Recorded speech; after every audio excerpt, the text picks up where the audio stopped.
everybody, and welcome to Senior Susie Stamps. I'm Julia, and I'm glad you're here with me today. I have a fun hybrid card. Now, somebody else may have already come up with this. I don't know, but I thought it would be fun to try some Christmas cards today. And this is where I got the idea. A friend of mine, Judith, sent me a card last year, and I've been saving it because I wanted to study it just a little bit because now hers opened up all the way, but I think it would be fun to make this into a bookbind card that is also an easel card. Let me show you some examples. I realized this week that I'm about 25 cards short. 25 cards short on my Christmas card list.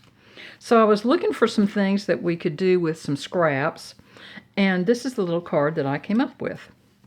It uses a little leftover embellishment from last year and a little piece of white scrap on the inside, and it's basically a square format with some rectangular strips added onto it. And here's another example. This is just basically a square, and that one I set on the angle. This one I just left square. It's an easier card to make, but aren't those cute? I just think they're totally adorable, and you can see how the mechanism works. You've got your bookbind here, and you've got your easel part right here. So it's a really simple card to make. Let's go ahead and get started with these today. And I have some supplies that we'll probably need. First of all, I have another one of these little leftover embellishments from last year. I also have some scraps of paper left from a paper pack that I found while I was packing up some things this week. I have some scrap white paper, and I also have some additional pages of this paper if I need to cut some pieces. I'm going to start with a top fold A2 size card. Now, the first thing that I want to do is to put a score on my top fold card. So this is already scored at 5.5, and I want to go back in then and put a score at 4.25.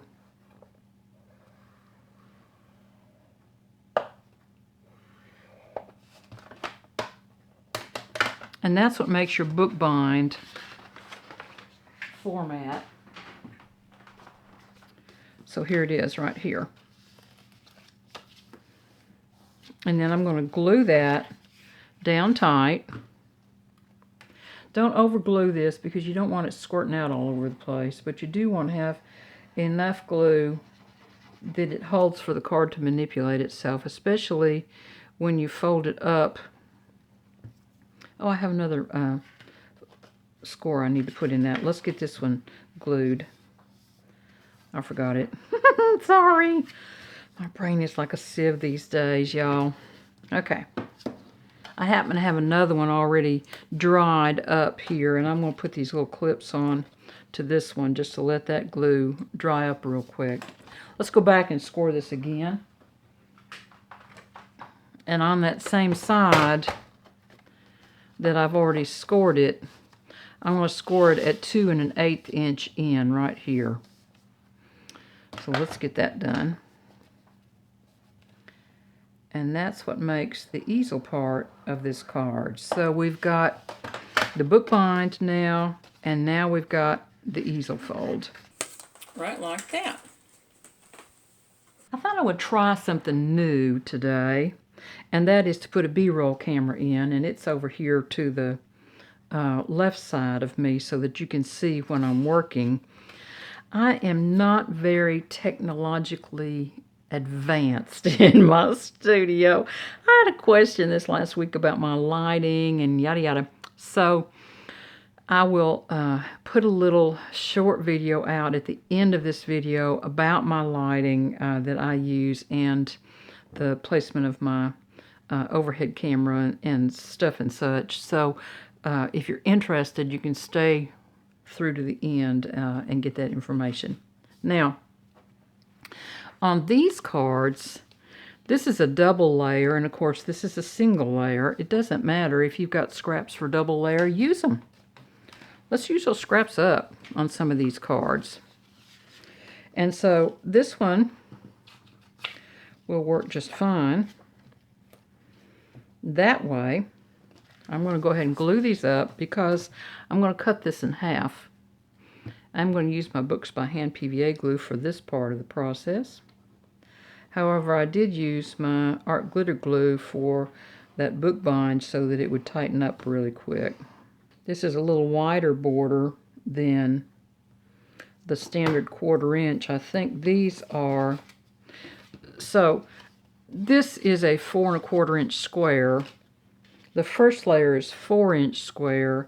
The second layer is 3 1/2 inch square on this card. And then what I'm going to do is bring my trimmer over and trim this piece to 2 inches. And I'm going to go right back to the front of this card and glue them on where you can't see that cut significantly. But in a fold like this, trying to glue up and fold pieces, sometimes it can be a real challenge to keep it from wrinkling on you. And the best way I have found to do this is to just go ahead and put a little cut in there, and then make sure that you get your placement of your second piece just exactly where you want it, right up next to that score line, and then that cut kind of disappears on you.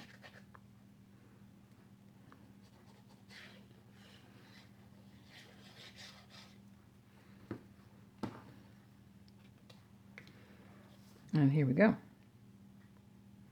So I'm going to snuggle that right up there. And you can still see it, of course, if you look really close.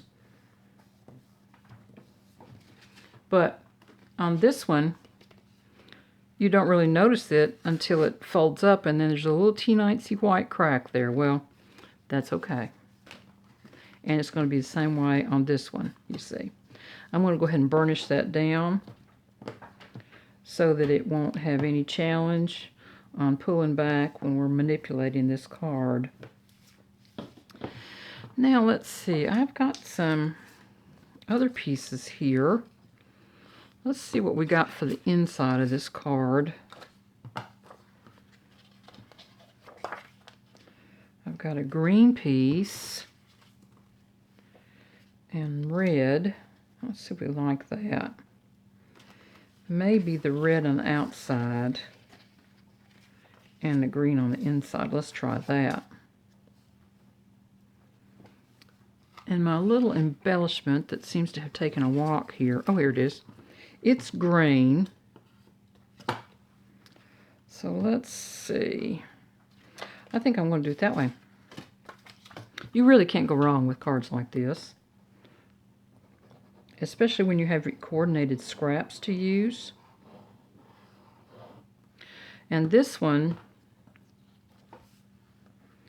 I'm just going to glue down flat, right like that.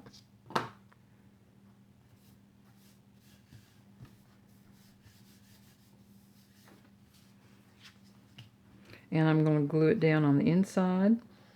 And this is going to be a third way to do this card than the first two. There we go. Now I need a panel for here, and a good way to coordinate the inside with the outside when you're using scrap is to use the same paper on the bookbinding strip as one of these two papers. And I believe possibly the red. Let's try that.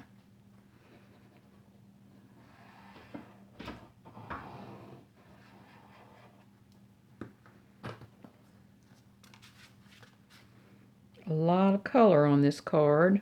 Very festive. And Cordelia's over there playing with something. She's found all kinds of things to play with this week. Now, I need a piece to go on here. And I think we'll use the brown. So this little scrap is 3 inches square. So I'm going to cut this at 2 3/4 square.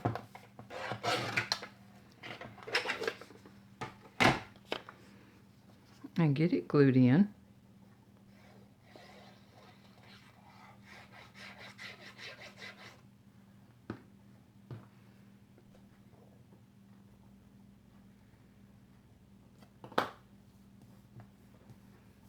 And then this little bird embellishment I'm going to put up on some foam tape. And then because this has an easel mechanism to it, we want to make sure when we're gluing this down to the card that we're only gluing the bottom half of it in. And we'll look at that in just a sec. There we go. So I'm going to flip this over. This is top, this is bottom, top, bottom. And I'm going to mark my 1.5 inch shy so that I know where to put the glue. And I am going to switch off to art glitter glue because I want this to tighten up quickly.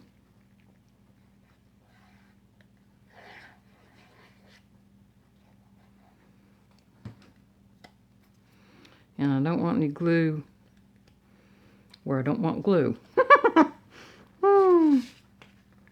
And then we're just going to set this on.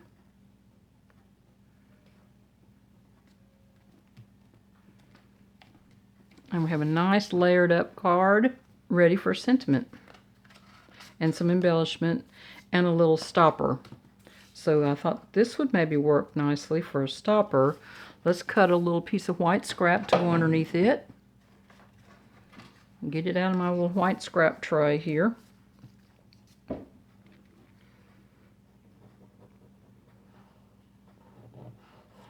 One nice thing about these little cards is if you layer up your designer paper, you can use quite a bit of scrap on these little cards.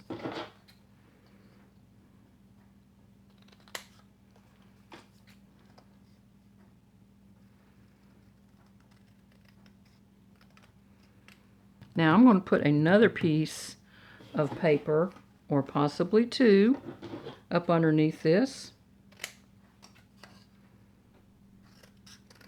that are a little smaller because I want to have a little lift, but I don't want to put a piece of foam on the back of this little stopper. I don't want it to sit up that far, but I do want it to lift up just a little bit more than it will flat.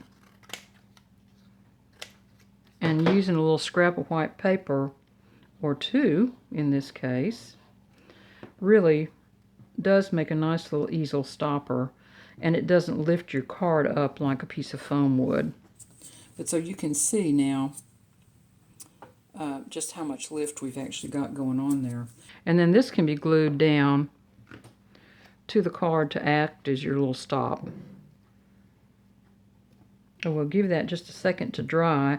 And I do believe I'm going to cut a little piece of white scrap now to go up in here just for a little sentiment sticker. Let's see what we have in the sentiment book.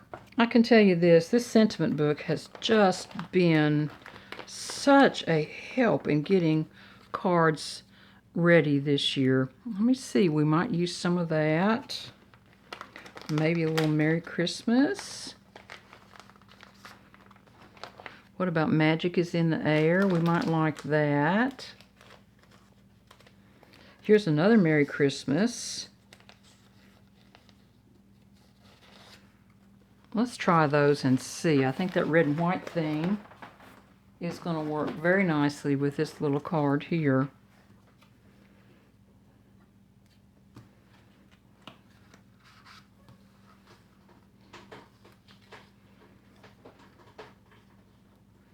I don't like that green with it, so let's use this red.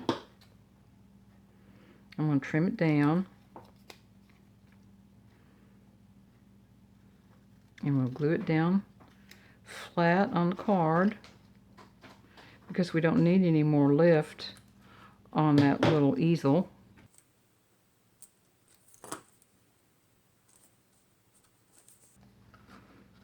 All right. Let's try this on top of that and use that little scrap. What do you think? I like it. Let's do it.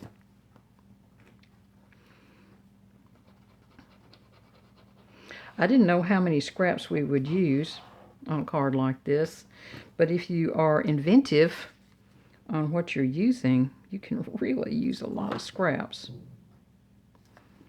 And there we go. Magic is in the air, and I do think I'll elevate this one up on a little piece of foam. Let's see how that looks.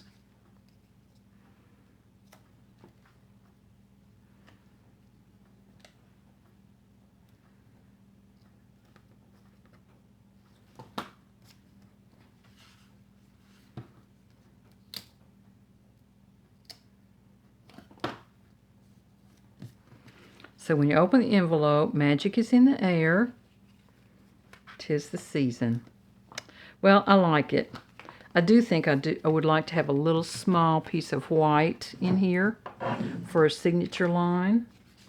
So let's just see how big a piece we need. About like that. And about like that. You like those precise measurements? Oh my goodness. We'll just see if that fits. Put that back in my scrap pile. It's a good size to use again.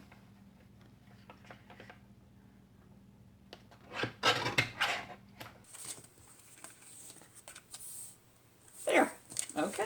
Here we go. Glue it done. Glue it done.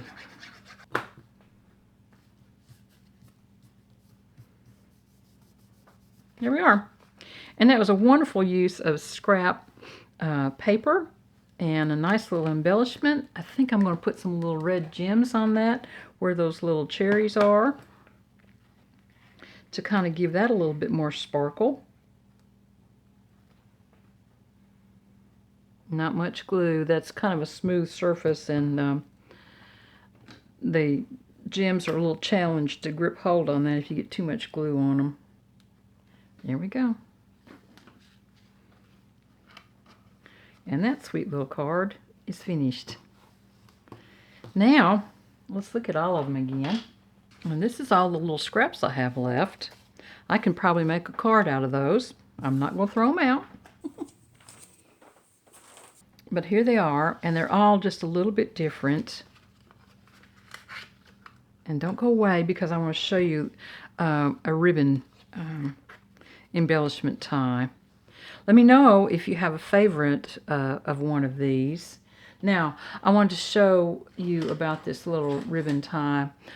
I had a video last year that I had a little ribbon weave on, and one of the followers asked me about the details on it. So I wanted to show you all again, and I'm just going to do an example of how that is done,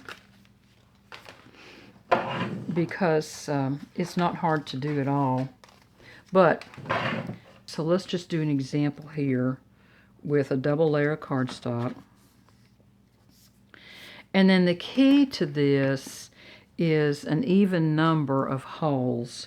So on this one, it's at 5 inches, so I'm going to do 1, 2, 3, 4, and I'm going to space them evenly. Well, see, that one would be 5, so I would need to do, let's just cut that back. So let's say that we're starting with a 4-1/4 inch card, which would be just a smidge wider than this, and we're going to drill holes then. And I always like to use my crocodile, and if you're using ribbon, I would suggest you use the wider hole. Let's just do that.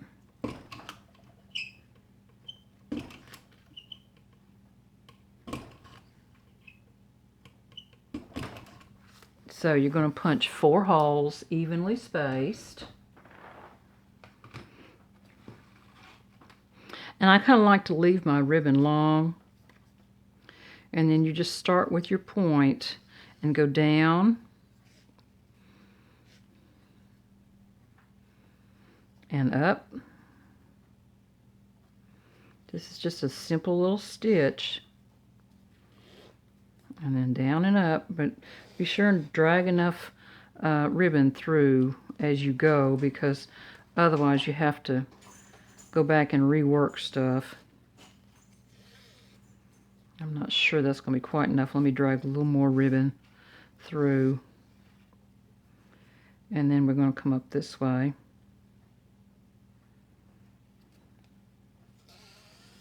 So that's just a basic running stitch, see? And then we're going to come and go back down in. And this is why you drill your big holes, or use a larger hole punch, because otherwise it's just too hard to get these to go in with each other. There. And then we're going to come back up. I'm going to trim a little better point because that one has kind of gone away. So you just move your other ribbon aside and bring it back up next to it.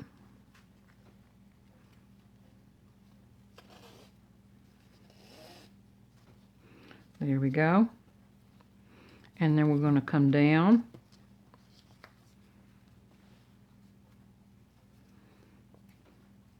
And you might want to pay attention to which side you're going up or down.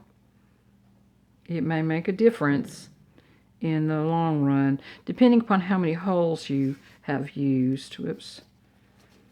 But remember, you need an even number of holes. And you can do 4, you can do 6, you can do however many you want to. There we go. And then this one goes all the way to the other end. And I usually like to kind of slip it up underneath here once. Keep your ribbon flat if you can. And then I pull it right back up.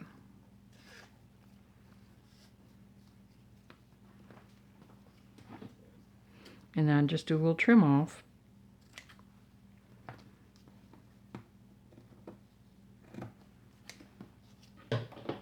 And there we go.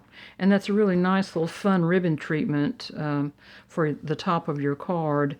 And the back, then I would put just a little piece of foam tape on the back of this to mount it up on whatever you're working on.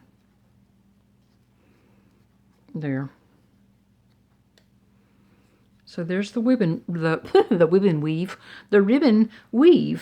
that I have used in the past, and I neglected to show you all that. So now let me see an update on the move. For those of you who are interested, I'm going to pick my camera up. Hang on a minute. First of all, we've already moved some boxes out. What I have found is this. Number one, I should have trimmed my nails shorter because you can see there I have a tear in my fingernail, which is going to be miserable to grow out because it's so darn far in there. I should have already done that. I will be trimming my nails this afternoon. But there's 4 or 5 boxes already missing. These particular boxes came from Walmart.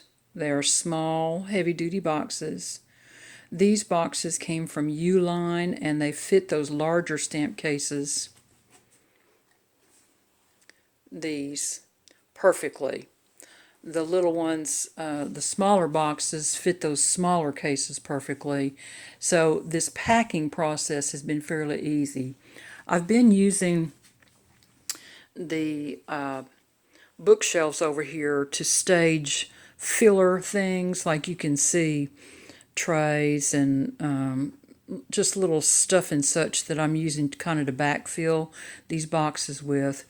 This little thing here that I showed you last week, that shrink wrap, oh my goodness, that's wonderful for putting stuff together that you don't want to get strung out all over the place. So that's the step in the process where we are now, and I'm going to keep packing this week a little bit. We are going to load to go make one load the 1st of November, and these boxes have to go in that first load because they are going to go for storage. And I have every case marked either studio or studio storage, and that way I know. I've also put labels on every one of them that tells me exactly what the content is.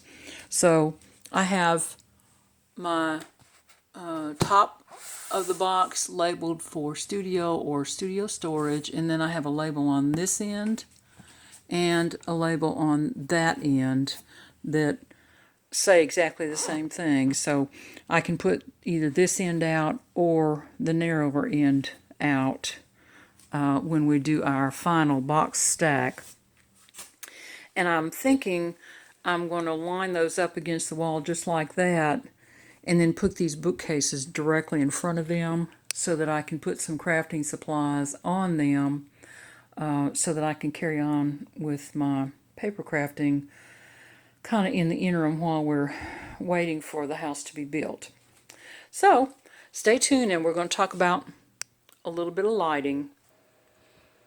I had a question this last week about my lighting and camera setup, so I thought I would briefly go over that with you all just in case anybody else was interested. I'm standing back, so I'm hoping I can point. I have these two little small spotlights that I have some pink tissue paper glued to the lens on to soften the light. I have two 5 lights, swing arm here, and then I have these two push lamps that are on stands, and they have diffusers on them just to soften up the light. Now, back up in here, I have the little bracket that I used that I put my cell phone on to record, and my Rode mic is right up back behind that. So that's the setup. It's a closer look at that. This is where the cell phone goes, and this is the Rode mic, and you can see it's got a little cord that plugs into my cell phone for the battery because it runs off the power from my cell phone when it's there. These are 5 lights, PHIVE, and I absolutely love them. For one thing, they'll dim down and brighten up, and they move. They're great movement on the arms, and they give really good light on the surface. These little lights, I believe, came with a photo box kit that I bought, and I glue some pink tissue paper to the lens itself just to soften the light. Otherwise, the light is a real harsh white light, and I don't care for it when I'm filming. So there it all is. And I hope that answers any questions that anybody had.